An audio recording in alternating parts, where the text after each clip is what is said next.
남성 중창단의 아름다운 찬양을 감사드립니다. 비가 오고 있는데요. 이 우중 날씨 가운데도 우리 예배에 참석하신 성도 여러분에게 하나님의 은혜가 넘치시길 바랍니다. 그리고 불가피하게 영상으로 예배드리는 우리 모든 성도들에게도 동일한 은혜를 내려주시기를 바랍니다. 날씨가 점점 이제 무더워지고 있는데요. 여름에는 아무래도 과일이 굉장히 우리들이 좋아하는 그런 시기죠. 여러분은 어떤 과일 좋아하세요?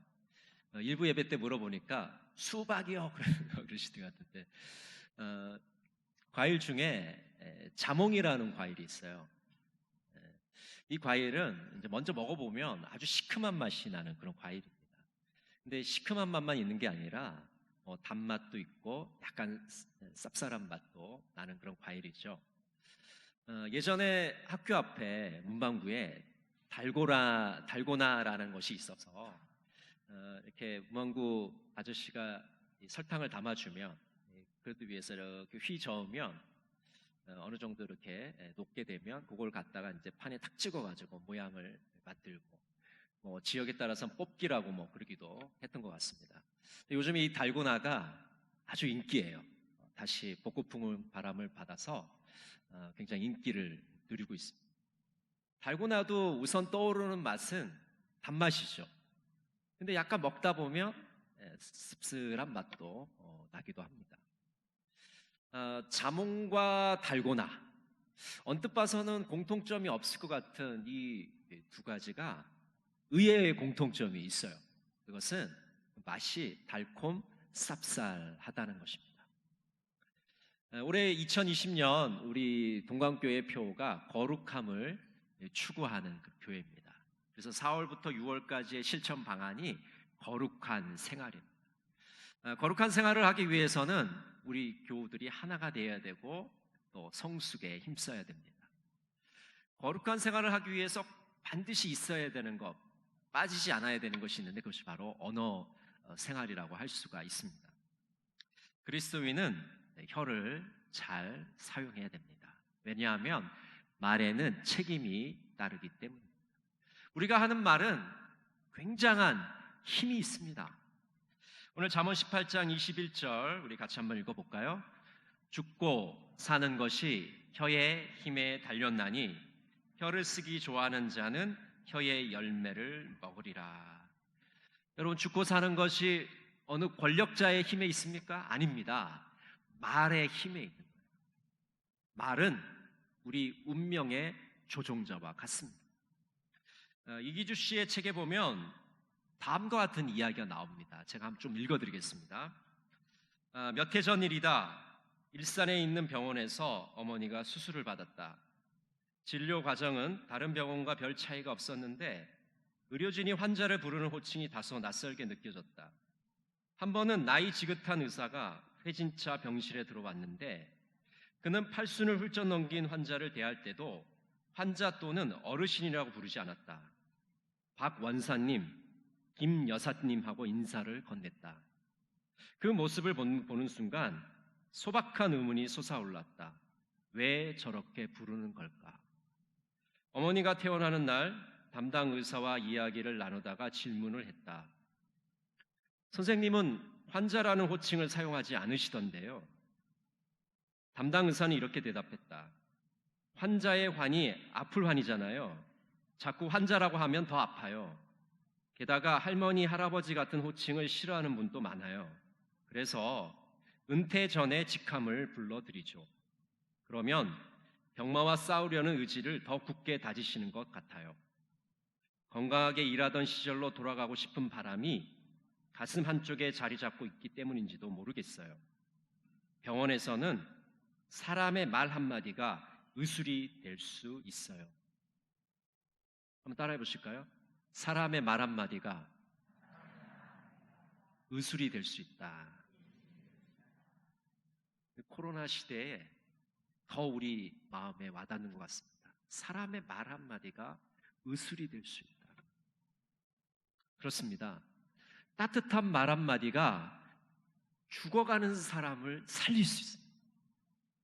그런데 반면에 또 차가운 말 한마디가 멀쩡한 사람을 죽일 수도 있는 것입니다. 어느 방송국에서 아나운서들을 대상으로 실험을 한 가지 했습니다. 아나운서들에게 작은 화분을 나눠주면서 지정된 말을 한 달 동안 하라고 얘기했습니다. 그 지정된 말은 뭐냐 하면 한 화분에는 나는 너를 사랑해, 너를 좋아해 이런 말을 계속 해주라고 했어요.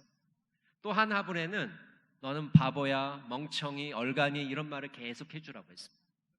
그래서 아나운서들이 시키는 대로 한 달 동안 그렇게 화분에게 이야기를 해줬습니다. 자, 한 달이 흘렀습니다. 어떻게 됐을까요? 너를 사랑해, 좋아해 그렇게 해준 화분은 아주 잎이 푸르고 생기가 돌았습니다. 근데 너는 바보야, 멍청이 그렇게 말해준 화분은 잎이 말라버리고 생기가 전혀 없었습니다. 작은 화분이라 할지라도 어떤 말을 해주느냐에 따라서 그 화분의 상태가 달라진 것이죠. 우리가 하는 말은 이처럼 강력한 힘을 가지고 있습니다. 여러분, 우리가 말을 하게 되면 말의 씨들이 사람의 마음의 밭에 떨어지게 됩니다. 그리고 그 말의 씨들이 싹을 틔우고 줄기가 자라게 됩니다. 그리고 나중에는 주렁주렁 열매를 맺게 되죠. 그 맺힌 열매의 맛은 어떨까요? 말의 열매의 맛은 어떤 맛일까요? 말의 열매의 맛은 달콤 쌉쌀합니다. 단맛이 나기도 하고 쓴맛이 나기도 하는 것이죠. 먼저 말의 열매의 단맛을 살펴보려고 합니다. 첫 번째는 말의 열매는 달콤합니다. 오늘 잠언 18장 20절 말씀 우리 같이 한번 보겠습니다. 사람은 입에서 나오는 열매로 말미암아 배부르게 되나니 곧 그의 입술에서 나는 것으로 말미암아 만족하게 되느니라. 제가 세 번역으로 읽어드리겠습니다. 사람의 입에서 나오는 말의 열매가 사람의 배를 채워주고 그 입술에서 나오는 말의 결과로 만족하게 된다. 말의 열매는 달콤해서 사람의 배를 채워줍니다. 사람을 만족하게 해준다고 말하고 있습니다. 선한 말을 자꾸 듣다 보면, 그 좋은 말을 듣다 보면 우리는 행복함을 느끼게 되는 거죠. 말은 우리에게 행복을 선물합니다. 우리의 마음의 상처를 치유하고 우리의 풍요로운 삶을 우리에게 선사하는 것입니다. 말을 통해서 우리는 사랑하는 법을 배우게 되죠. 그래서 겸손하고 온화한 말을 서로 주고받게 되고 서로의 짐을 져주게 되면서 우리가 가지고 있던 그 상처들이 하나씩 회복되는 것을 우리가 보게 됩니다. 말은 우리의 상처를 치유하는 능력이 있습니다. 잠언 12장 14절은 이렇게 말씀합니다. 사람은 입의 열매로 말미암아 복록에 족하며 그 손이 행하는 대로 자기가 받느니라. 세 번역으로 읽어드리겠습니다. 사람은 열매 맺는 말을 하여 좋은 것을 넉넉하게 얻으며 자기가 손수 일한 만큼 되돌려 받는다. 여러분, 말은 우리의 인생을 넉넉하게 해줍니다. 우리의 마음을 여유롭게 만듭니다. 풍요롭게 만듭니다. 그래서 비록 내가 가진 것이 없어도 좋은 말을 많이 듣게 되고 좋은 말을 많이 하게 되면 정말 넉넉한 삶을 살게 되는 것을 우리가 경험하게 됩니다. 우리가 말의 이 달콤한 열매를 맛보려면 네 가지 언어를 구사해야 됩니다. 그 네 가지 언어는 뭐냐 하면 칭찬의 언어입니다. 긍정의 언어입니다. 감사의 언어입니다. 격려의 언어입니다. 먼저 칭찬의 언어입니다. 칭찬은 사람을 움직입니다. 미국 노동부의 조사에 따르면 직장을 옮기는 사람들의 64%는 칭찬을 받지 못해서 회사를 떠난다고 합니다. 직장을 옮기는데 왜 옮기느냐고 물어보니까 칭찬을 받지 못해서라고 대답을 했다는 거예요. 우리들 마음 깊은 곳에는 다른 사람들에게 인정을 받고 칭찬받고자 하는 욕구가 있습니다. 이 욕구가 충족되지 않으면 직장 생활도 만족감이 떨어지게 되는 것이죠. 야구 선수 중에 박찬호라는 선수가 있습니다. 여러분 다 아시죠? 이 박찬호 선수의 양 아버지라고 부르는 토미 라소다 감독이 있습니다. 전 LA 다저스의 감독인데요. 이 토미 라소다 감독은 현역 시절에 선수로 뛸 때는 1승도 거두지 못한 그런 투수였습니다. 이렇게 1승도 하지 못하는 건 쉽지 않아요. 근데 이 토미 라소다 감독은 선수로 뛸 때 1승도 거두지를 못했어요. 정말 보잘것없는 형편없는 투수였죠. 근데 이 토미 라소다 감독이 LA 다저스의 감독으로 부임을 하면서 연속으로 리그 우승을 하고 정말 경이로운 놀라운 기록을 남기게 되었습니다. 그래서 미국의 야구 지도자 중에 대표적인 지도자로 자리매김을 하게 되었습니다. 어떻게 이렇게 1승도 거두지 못했던 볼품없는 현역 선수가 감독이 되어서 성공할 수 있었을까요? 그 이유는 토미 라소다 감독은 선수들을 아주 잘 칭찬하는 그런 감독이었습니다. 그래서 선수들이 잘할 때나 못할 때나 세심하게 칭찬해주고 격려해주고 사기를 이끌어 올려줬기 때문에 이 LA 다저스가 좋은 기록을 가질 수가 있었습니다. 여러분, 이처럼 칭찬이라는 것은 우리들에게 달콤한 열매를 맛보게 합니다. 두 번째는 긍정의 언어입니다. 이 긍정의 언어라는 것은 현재의 상황을 부정적으로 보지 않고 긍정적으로 보는 겁니다. 여러분, 똑같아요. 현상은 똑같아요. 현실은 똑같습니다. 근데 어떤 사람은 그걸 부정적으로 보고 어떤 사람은 긍정적으로 보는 것이죠. 제가 학생 때 아주 그 우스갯소리가 있었는데, 이 어떤 만화인데, 여러분도 아마 그 옛날에 그 만화를 보신 적이 있을 겁니다. 이렇게 컵에 이제 물을 누군가 이렇게 따르는데 한 반쯤 찼습니다. 컵에 물이. 근데 그 당시 만화에 이렇게 돼 있어요. 소련이라고 표현돼 있는데, 소련 사람들은 이 컵에 반이 찬 물을 보면서 이렇게 했다는 거죠. 물이 반밖에 없구나. 그렇게 대사를 했어요. 근데 미국 사람들은 이 반만 찬 이 컵을 보면서 물이 반이나 있구나, 이렇게 이야기하는 그 만화가 기억에 납니다. 미국 사회와 소련 사회를 비교하는 그런 만화, 미국 사람이 그럴 것 같아요. 근데 그 그림이 뭘 얘기해 주냐? 똑같은 물은 반밖에 없어요. 근데 그것을 긍정적으로 바라보는지 부정적으로 바라보는지에 따라서 그 사물을 대하는 것이, 태도가 달라지는 것을 보게 됩니다. 우리가 긍정적으로 바라보기 시작하면 같은 사물이라도, 같은 상황이라도 그것이 달라 보이고 새롭게 보이는 것이죠. 그래서 긍정적인 사람은 언제나 할 수 있다는 말을 입에 달고 삽니다.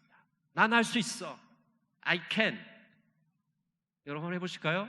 나는 할 수 있어. 네, 표정은 저는 할 수 없는데요, 그런 표정이에요. 할 수 있다로 좀 확신을 가지시고 다시 한번 해보겠습니다. 나는 할 수 있어. 긍정적인 사람은 할 수 있다를 입에 달고 삽니다. 그러니까 할 수 없는 상황에서도 할 수 있다고 외치기 때문에 할 수 있는 사람이 되는 것이죠. 한 초등학교에서 시험을 앞두고 담임 선생님이 학생들에게 이렇게 말했습니다. 푸른 눈을 가진 아이들이 갈색 눈을 가진 아이보다 더 머리가 좋다, 시험을 잘 본다, 그렇게 이야기하고 시험을 봤습니다. 그랬더니 정말 푸른 눈을 가진 아이들이 갈색 눈을 가진 아이들보다 10점 이상 높게 나왔습니다. 그리고 다음 시험을 보게 되었습니다. 이번에는 선생님이 갈색 눈을 가진 아이들이 푸른 눈을 가진 아이보다 더 머리가 좋다, 이렇게 말하고 시험을 쳤습니다. 여러분, 시험 결과가 어떻게 됐을까요? 정말 놀랍게도 갈색 눈을 가진 아이들이 푸른 눈을 가진 아이들보다 10점 높게 점수가 나왔습니다. 긍정적인 언어는 긍정적인 효과를 불러오는 것입니다. 하나님은 부정적인 사람을 절대 돕지 않습니다. 하나님은 긍정적인 사람을 돕는 것입니다. 그런 말도 있잖아요. 하늘은 스스로 돕는 자를 돕는다. 우리가 긍정적인 언어를 사용하면 할수록 우리는 그 말에 달콤한 열매를 따먹게 되는 것입니다. 세 번째는 감사의 언어입니다. 제가 어느 교회에서 사역을 하고 있을 때 일인데, 그 근처에 이 통일교 건물이 있었어요. 아주 허름한 건물이었습니다. 있는지 없는지도 모르는. 근데 갑자기 통일교가 그 건물을 헐어버리고 아주 멋진 어마어마한 빌딩을 세우기로 했습니다. 여러분 그 건물이 세워지면 어떻게 될까요? 더 통일교를 잘 포교하게 되잖아요. 근데 마침 그 건물 옆에 어떤 교회 집사님이 집을 갖고 있었어요. 거기 사시던 분인데 공사를 시작하니까 집에 금이 막 가기 시작하고 밤낮으로 막 소음이 들리고 이분이 막 노이로제에 걸릴 상황입니다. 그래서 이분이 구청에다가 진정을 하게 됐습니다. 그리고 이 통일교 건물이잖아요. 그래서 주변 교회들에게 도움을 청했습니다. 근데 별로 그 도움을 받지를 못했죠. 이분이 이제 어느 날 제가 사역하던 교회에 찾아왔어요. 저를 만나게 됐습니다. 저에게 자초지정을 얘기하고 도와달라고 이야기를 했습니다. 그래서 저도 이제 최선 도와드리려고 노력을 했지만 별로 성과를 얻지를 못했습니다. 이 집사님은 너무 속상해서 울면서 가끔 전화를 했습니다. 저는 이야기를 들어주고 진심으로 기도를 해줬어요. 그러던 중에 제가 이제 사역지를 옮기게 돼서 집사님께 전화를 드렸습니다. 제가 이렇게 이제 옮기게 됐습니다. 그동안 감사했습니다. 근데 이분이 제가 사역하는 교회를 찾아온 거예요. 조그만 선물을 가지고 왔습니다. 그러면서 이렇게 말합니다. 목사님, 지금 통일교 건물 문제가 해결된 것이 하나도 없지만 목사님께서 제 이야기를 들어주셔서 너무 감사했습니다. 하시는 사역지에서도 평안하시기를 기도할게요. 저는 집사님의 그 감사의 인사를 들으면서 감사의 힘이 얼마나 큰 것인지를 깨닫게 됐습니다. 그 집사님은 제가 사역하던 교회 교인도 아닙니다. 그저 몇 번 만났을 뿐이고 통화했을 뿐인데 그를 너무나도 감사하게 마음을 표현하시고 저는 그 감사의 마음을 들으면서 제 마음까지 따뜻해지는 것을 느끼게 되었습니다. 여러분, 감사의 언어는 상대방의 마음을 따뜻하게 만듭니다. 불평하고 원망하고 헐뜯는 그런 언어 가지고는 상대방의 마음을 따뜻하게 할 수가 없습니다. 오히려 상대방의 마음을 언짢게 하고 불편하게 할 뿐이죠. 우리가 감사의 말을 하면 할수록 그 말을 듣는 사람들의 마음은 따뜻해지는 것이죠. 여러분, 감사의 언어를 통해서 많은 사람들의 마음을 따뜻하게 만드시는 여러분 되시기를 간절히 바랍니다. 네 번째는 격려의 언어입니다. 음악이 울려 퍼지면 자리에서 일어나 경의를 표하는 곡이 있죠. 핸델이 만든 메시아 중에 할렐루야라는 곡입니다. 우리 부활절마다 많은 교회에서 연주하는 곡이죠. 이 할렐루야가 울려지게 되면 모든 사람들이 그 자리에서 일어나서 경의를 표합니다. 이 할렐루야를 작곡한 핸델은 음악의 어머니라고 부르는 정말 대단한 작곡가이죠. 그가 만든 곡마다 사람들의 큰 호응을 받았습니다. 그런데 이를 시기한 사람들이 그의 곡이 발표되는 공연장마다 불량배들을 보내서 공연을 방해했습니다. 핸델은 공연을 할 수가 없었습니다. 이에 절망한 핸델은 결국에는 건강을 잃어버리고 뇌졸중에 걸리게 됩니다. 근데 어느 날 잘 알지 못하는 무명의 시인이 핸델에게 한 통의 편지를 보냅니다. 내용은 이렇습니다. 주님은 사람들에게 멸시와 버림바 되셨습니다. 그러나 지금 전능의 주님은 온 세상의 왕이 되어 다스리고 계십니다. 힘을 내십시오. 정말 버림받은 것 같았고 멸시받은 것 같은 그런 상황에 처해 있던 절망과 좌절 가운데 있던 핸델은 이 무명의 시인이 보내준 격려 편지를 받고 다시 힘을 내기 시작했습니다. 연약한 몸과 마음에 생명력을 얻게 됐어요. 그래서 그는 새로운 힘을 얻게 되고 23일 동안 식음을 전폐하고 묵상하고 작곡에 전념을 하게 되었습니다. 그리고 24일째 되던 날 그는 눈물을 흘리면서 무릎을 꿇고 이렇게 외쳤습니다. 내 앞에 하늘이 열렸다. 나는 전능하신 하나님을 만났다. 부르의 명작 명작 중의 명작 메시아를 핸델이 작곡하게 되었던 것입니다. 절망과 좌절 가운데 핸델은 있었지만은 그 무명의 시인이 보내준 격려의 한 편지를 읽고 핸델은 이 불후의 명작을 작곡하게 되었던 것입니다. 여러분, 오늘 집에 돌아가시면 격려의 편지를 한번 보내보시기를 바랍니다. 아니, 편지가 아니더라도 격려의 문자와 격려의 카톡을 한번 보내보시면 좋을 것 같습니다. 나는 별거 아닌 것처럼 보내지만 그것을 받는 사람은 큰 용기를 내서 커다란 일을 할 수가 있을 것입니다. 정말 놀라운 일이 벌어질 수도 있을 것입니다. 이처럼 칭찬의 언어, 긍정의 언어, 감사의 언어, 격려의 언어는 우리에게 달콤한 열매를 맛보게 합니다.